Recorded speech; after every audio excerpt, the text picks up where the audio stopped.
Welcome back. You're watching Nightline. The latest stats show that youth unemployment has increased to 56.4%. The spin-off is young people getting involved in drugs and gangs. So what is the South African Federation of Trade Unions proposing as solutions to this problem? SAFTU General Secretary Zwelinzima Vavi joins us now. Mr. Vavi, good evening. Thank you very much for your time. Perhaps we can start by sort of going through what was the purpose of your weekend meeting? Well, this was just a normal meeting of the National Executive Committee of the Federation, which is constituted by its leadership, as well as the leadership of our affiliates and those that are coming from our provinces. But it was a critical meeting because it was a meeting that took place after all of these major events that are happening in our country and elections in May that shows the trends that are now quite established, that the ANC is in an irreversible downward trend from its very high up positions of support in the past, and that the ANC is eating itself up. The factions are involved in a fight to the death, and that we now convinced that all of the factions will find themselves in the graveyard and where they will see their tombstones. And that whilst this war amongst them is unfolding, the country is on an autopilot. There is no steps that we see that shows that they recognize the absolute crisis that is happening in the economy, the fact that our economy have declined, the GDP have declined by a massive 3.2%, and that unemployment figures are now hitting all of the previous records we last saw in 2002, and that the levels of crime, of violence, the epidemic of drugs amongst the young people, the violence targeted against our women and children, the dysfunctionality of our judicial system that guarantees those that commit these crimes a free pass, and with a conviction rate as low as about 15%. And so we believe that this is a major crisis facing society today, and that's why from this executive, we came out with a two-pronged strategy.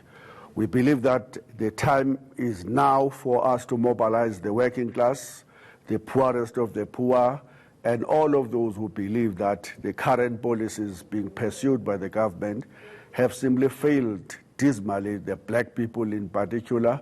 And secondly, we believe that we should do more to put concrete suggestions on the table that we can begin to engage government to say that, but there are alternatives that you are refusing to consider in your obsession with the neoliberalism, the austerity measures, all of which have just failed.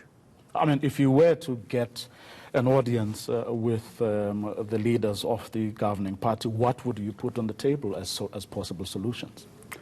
Well, we've put quite a number of issues before. In this National Executive Committee, we added more issues. For example, the first issue we think that the crisis demands is a stimulus, a serious stimulus, much more impactful, much more larger than what the president puts on the table last year. We believe that something like at the range of 500 billion rands to ensure that we increase the levels of the public sector investments that have plummeted as a result, in particular, not only of neoliberalism, but of the expenditure cuts that we saw coming to the play immediately after the 2007-2008 world economic crisis. We've suggested where we think that such money can come from, and we've made suggestions about, for example, a discussion that was raised right at the beginning of our democracy, the idea of a solidarity tax between the rich and the poor, the idea of a wealth tax. We've suggested that there must be a special legislation that will be put in place to ensure that those who are involved in this illicit cash outflows, the mispricing, and the schemes that have been put in place to dodge the responsibility to the taxes must be put in place now to make sure that we arrest as much resources as it is possible so that these can be invested back into the economy of South Africa. Have you canvassed this view, for example, with the owners of capital? That's why we believe that there has to be mass mobilization on one hand, and at the same time we believe that there have to be a discussion, an honest discussion about the fact that what have been tried so far have just not worked, and that it's time now to think outside the box. All of the previous presidents of the country have been talking about a business is unusual, but when you look at what they're actually doing in the economy, it has been the business as usual, but the rhetoric have been that we're doing things that are abnormal. There's absolutely nothing that we have done that is absolutely extraordinary to respond to a crisis that have just worsened to such levels that is now constitute a catastrophic crisis facing humanity. Well, President Cyril Ramaphosa, you will have seen or heard in Parliament last week saying we must open the debate about prescribed assets. What's your organization's attitude? We agree. We think that that is something that is long overdue. We're holding our own workshop in September, October to concretize ideas. But on the basis of the work that we have done and the work that we have always known, we think that that will make a very important contribution as part of increasing the levels of investment. The reason why South Africa's GDP is continuously going down is because the levels of investment by both the private and the public sector are not anywhere close to the levels that we need to at least give us a growth of about 5% and more that we are so desperately needing in order to create the momentum for job creation in the country. The issue of the usage of pension funds is a very sensitive one in South Africa.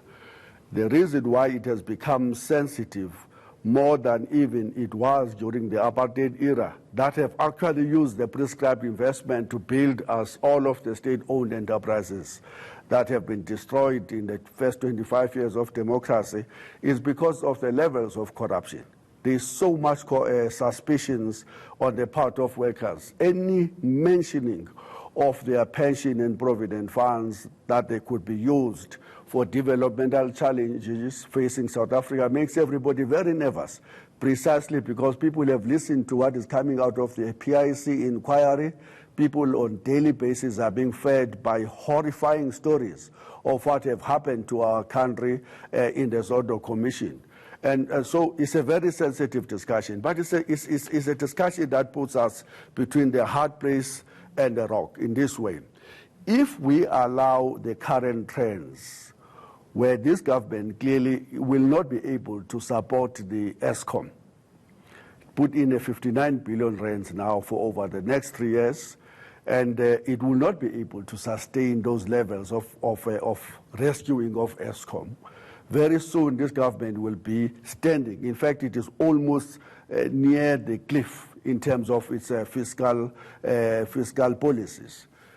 And it is therefore going to be forced to go borrow and into the international markets and may end up right at the door of the institutions such as the IMF and the World Bank, which will spell absolutely a disaster for South Africa, including giving its right to decide independently on what course of action to take absolutely goodbye. That's not going to happen.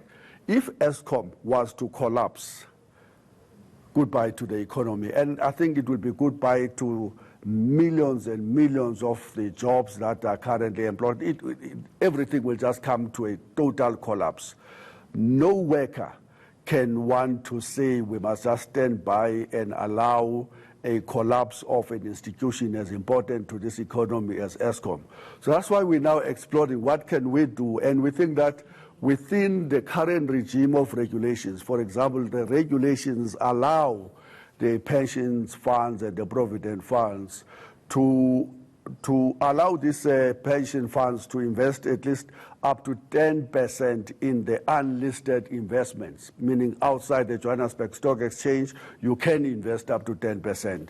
The reality we're facing now is that outside the government employee pension funds, outside the Eskom Provident Fund, everybody else is investing only between 1 and 2% outside these listed companies. We think that right there's some resources that can be used if we were to force them to at least go in line with the regulations of 10% of unlisted investments. Quick one. I mean, you have your own set of problems, financial sustainability as a federation, but of course you're still fighting that battle for recognition as well. Absolutely. One of the things we did in this NSC was to take a very important decision that says the R1 per member affiliation fees unions agreed to at the launching Congress, April 2017, is simply not sustainable. We cannot build a fighting, campaigning, but truly democratic trade union movement based on that R1. It's just out of the question. Everybody now agrees. There's a debate about where should we pitch it, and that discussion is going to be concluded in November.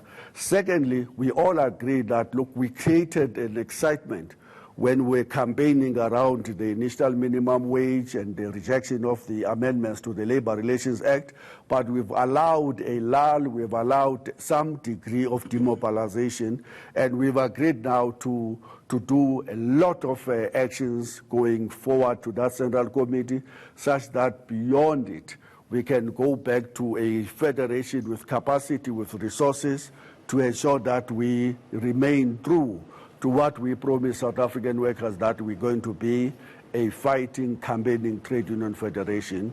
And so we're quite happy about that. It's quite an important one. Otherwise, we could just be a lapdog, a barking dog that have no teeth. We're going to address that crisis. Okay, that's what we're going to do. Thank you very much for coming through.